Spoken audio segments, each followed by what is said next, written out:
Hello everyone, आप सभी का स्वागत है आपके अपने YouTube channel Shubham Malik blogs में। आज मैं आपके साथ अपनी स्टडी शेयर करूंगा, अपनी बुक्स शेयर करूंगा, कुछ नोट दिखाऊंगा आपको जो कि मैं कैसे बनाता हूं, और साथ ही साथ एक टिप दूंगा जो कि आपके लिए बहुत हेल्पफुल रहेगी।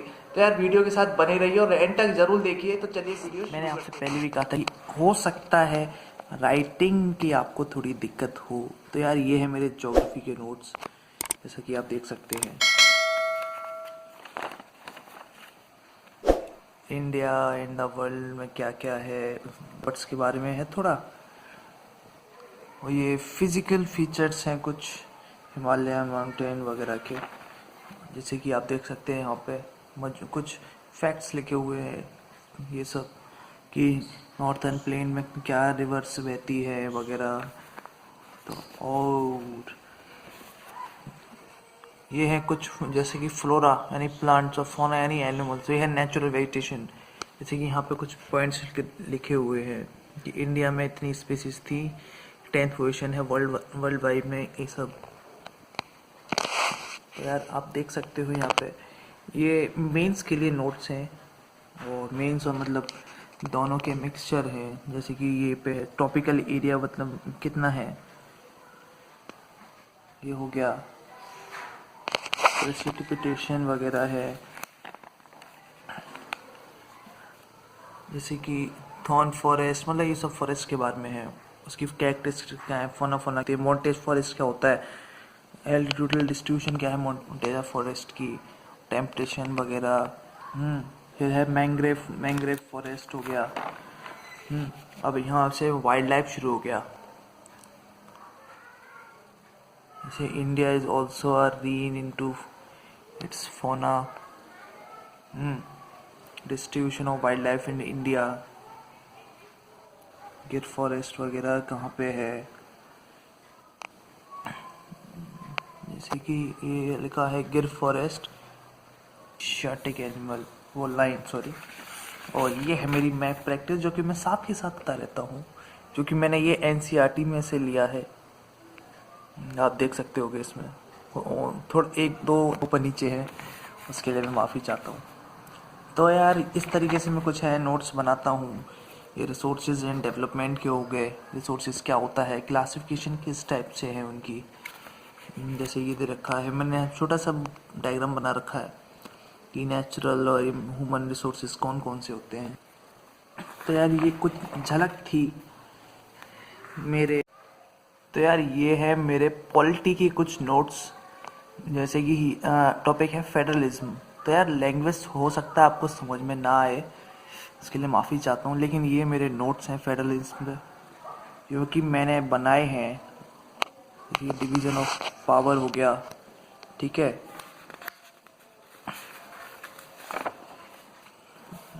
Federalism with a strong central government, उसके कुछ पॉइंट्स लिखे हुए हैं यहाँ पे। और देखिए, ठीक है, गवर्नर की कुछ आर्टिकल 357 जो कि होता है गवर्नर के लिए, कन्फ्लिक्ट्स हैं इंडियन फेडरल सिस्टम में, centre state relation, demand for autonomy, जैसे रोल ऑफ गवर्नर क्या होता है, role of governor and president rule, demand for new state, inter state conflicts हो गए, स्पेशल प्रोविज़न हो गए जो कि कुछ नॉर्थ ईस्टर्न स्टेट और हिल्स एरिया को मिले हुए हैं। और यहाँ पे हो गए लोकल गवर्नमेंट्स के नोट, जैसे लोकल गवर्नमेंट्स हमें क्यों चाहिए, ग्रोथ ऑफ लोकल गवर्नमेंट क्या है इंडिया में,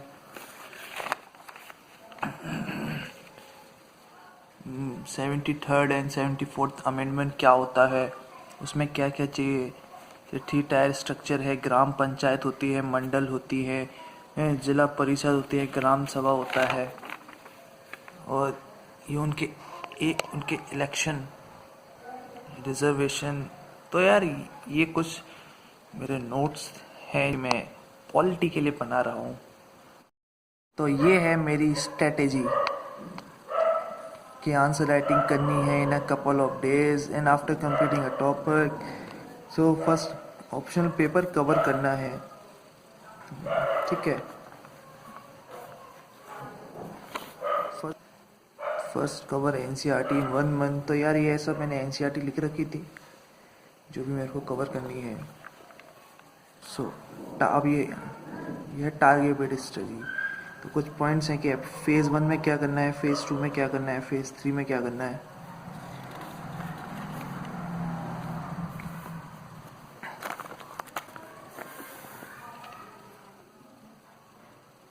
तो यार मैं आपसे फिर से वही कहना चाहूँगा कि लैंग्वेज का हो सकता है थोड़ा बहुत इशू हो, मतलब आपको राइटिंग समझ में ना आए।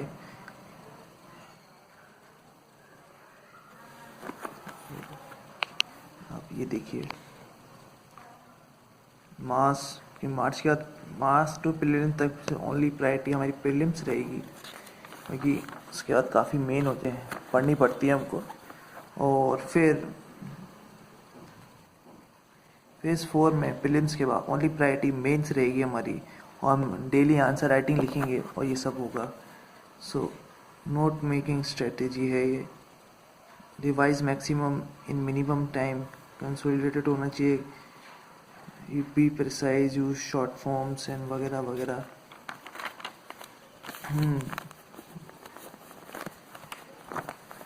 तो ये है 2 सेट ऑफ नोट्स होंगे before prelims and after prelim. Before prelims में फैक्ट्स ज़्यादा होते हैं और आफ्टर प्रीलिम में हमें मेंस की तैयारी ज़्यादा करनी होती है। तो बिफोर प्रीलिम्स में ये है इंटीग्रेटेड नोट्स होंगे, यूज़ A4 साइज वगैरह, ये सब आपको पता ही होगा। एंड देन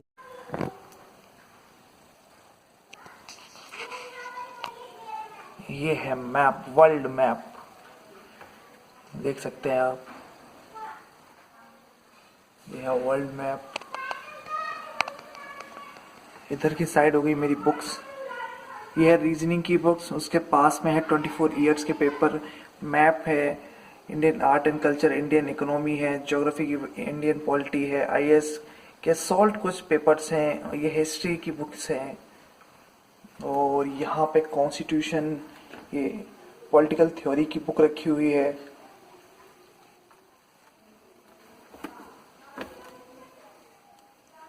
ये कॉन्स्टिट्यूशन ऑफ इंडिया है, और ये इधर की साइड नोट्स रखे हुए हैं जो कि मैं बनाता हूँ।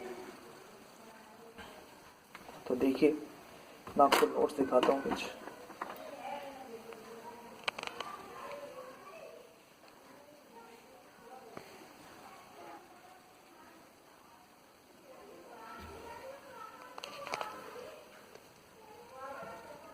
ये रीजनिंग 24 ईयर्स पेपर, ये सब आप देख सकते हैं।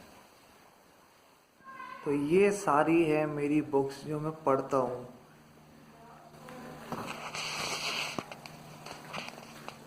ये हिस्ट्री की हो गई, ये स्पेक्ट्रम हो गई, ये एंशियंट इंडियन की बुक हो गई, ये हिस्ट्री ऑफ मिडिवल इंडिया, ये मेरी इथिक्स की बुक है जो मैं पढ़ता हूँ, ये यूज़ करता हूँ।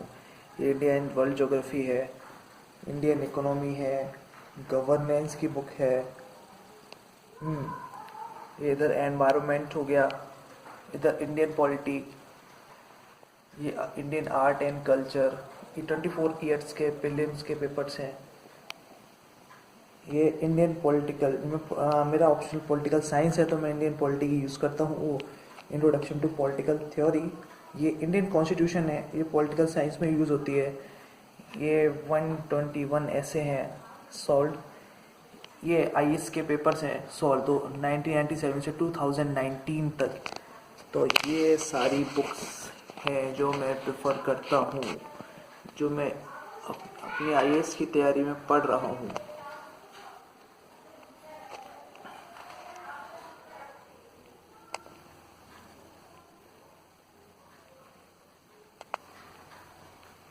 और एक बुक और है, ये इंडियन पॉलिटिकल थॉट, मैं आपको खोल के दिखा देता हूँ। इंडियन पॉलिटिकल थॉट मैन्युस्क्रिप्ट्स है, मतलब इसकी लैंग्वेज इजी है, लेकिन इसमें क्रिटिज्म नहीं दे रखा है ज़्यादा, मतलब क्रिटिज्म वगैरह जो होता है। और ये मेरी बेसिक इंग्लिश की बुक है, एंड ये मेरी ऑक्सफोर्ड एटलस जो कि मैं यूज़ करता हूँ।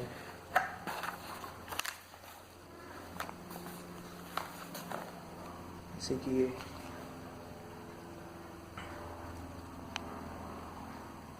एनवायरमेंटल कंसर्न्स, ये मेरी कुछ चीज़ें थी जो कि मैं आपको दिखाना चाहता था।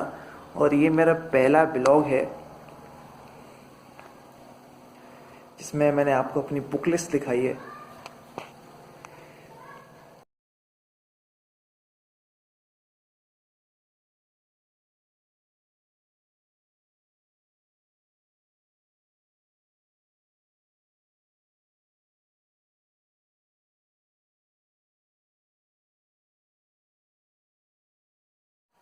तो चलिए अब टिप की बात कर लेते हैं। जैसा कि मैंने आपको बोला था, तो यार पुरानी हो चाहे नई हो, एनसीईआरटी एनसीईआरटी होती है और यूपीएससी उसमें से क्वेश्चन पूछती है जो इजीली अवेलेबल होती है। तो यार आप इस चक्कर में ना ही पढ़िए, मेरा तो यही मानना है। क्योंकि पहले मैं भी ऐसे ही करता था कि यार पुरानी एनसीईआरटी मिल जाए, पुरानी एनसीईआरटी मिल जाए, लेकिन नहीं।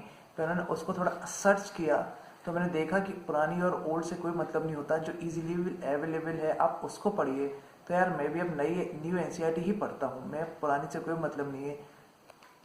बस इतना ही कहना था। और तो यार ये मेरा पहला ब्लॉग है, तो अगर आपको थोड़ा सा ही पसंद आया हो तो लाइक करना, शेयर करना, कमेंट करना और हमारे चैनल को सब्सक्राइब करना। तो यार अगली वीडियो जो होगी हमारी वो होगी पॉलिटी। तो पॉलिटी के सिलेबस है, मैं उसको डिकोड करूँगा कि मैं उसको किस तरीके से पढ़ता हूँ। मैं उसमें से एनसीईआरटी के सिलेबस क्या क्या है, आपको सारी एनसीईआरटी मतलब नहीं पढ़नी होती है, कुछ सिलेक्टेड चैप्टर्स होते हैं जो पढ़ने होते हैं। तो मैं आपको वही बताऊंगा अगले ब्लॉग में। तो यार बने रहिए मेरे साथ और मेरे चैनल को सब्सक्राइब जरूर करना। So thank you, thank you, thank you.